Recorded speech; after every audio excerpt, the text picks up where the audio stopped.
સ્વાતંત્ર્ય દિન પર્વ નિમિત્તે આજના આમ આદમી પાર્ટી ગુજરાત પ્રદેશ કાર્યાલયના મુખ્ય અતિથિગણ તરીકે જવેલ વસેરા મેડમના અધ્યક્ષસ્થાને જે આજે ધ્વજવંદનનો કાર્યક્રમ થઈ રહ્યો છે, ત્યારે આજના આ પ્રસંગે આમ આદમી પાર્ટી ગુજરાત પ્રદેશ સમિતિ વતી દેશના 140 કરોડ દેશવાસીઓને અમે શુભકામના પાઠવીએ છીએ। સાથે સાથે જે વર્ષોની બેડીઓમાં જકડાયેલો દેશ હતો, દેશો પર જે વિદેશીઓના આક્રમણો થયા, અંગ્રેજો 200 વર્ષ શાસન કર્યું અને આ અંગ્રેજો સામે જેમણે સ્વાતંત્ર્યતાની લડાઈઓ લડી, એ 1857નો વિપ્લવ હોય, હિંદ છોડો આંદોલન હોય, અસહકારની ચળવળ હોય, તમામ ચળવળો બાદ ઘણા આપણા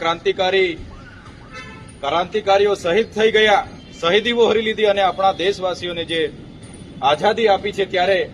આ આઝાદી આવનાર દિવસોમાં જળવાઈ રહી અને બધા જ લોકોને આજે ગર્વ છે। નાનામાં નાના ગામડાઓથી માંડીને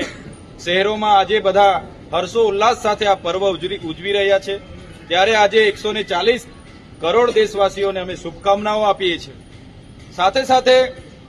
મિત્રો, આઝાદીના 78 વર્ષ થઈ ગયા છે, છતાં પણ દેશમાં આજે જે માહોલ છે, એ માહોલના લીધે આજે તમે જોયું હશે, આજે દેશના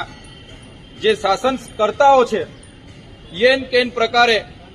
જે શિક્ષણ ક્રાંતિ દિલ્હીમાં લાવનાર, જે મફત વીજળી હોય, દિલ્હીની જનતાના દિલોમાં વસનાર જેવા અરવિંદ કેજરીવાલજીને પણ આ શાસન પક્ષો દ્વારા ઈડી, સીબીઆઈ જેવી કેટલીક સંસ્થાઓનો ગેરઉપયોગ કરીને જે આજે જેલોના હવાલે કરવામાં આવ્યા છે, ત્યારે આજે મહત્વના મુખ્યમંત્રી, ડેપ્યુટી મુખ્યમંત્રી સહિતના ઘણા નેતાઓ જેલમાં હતા,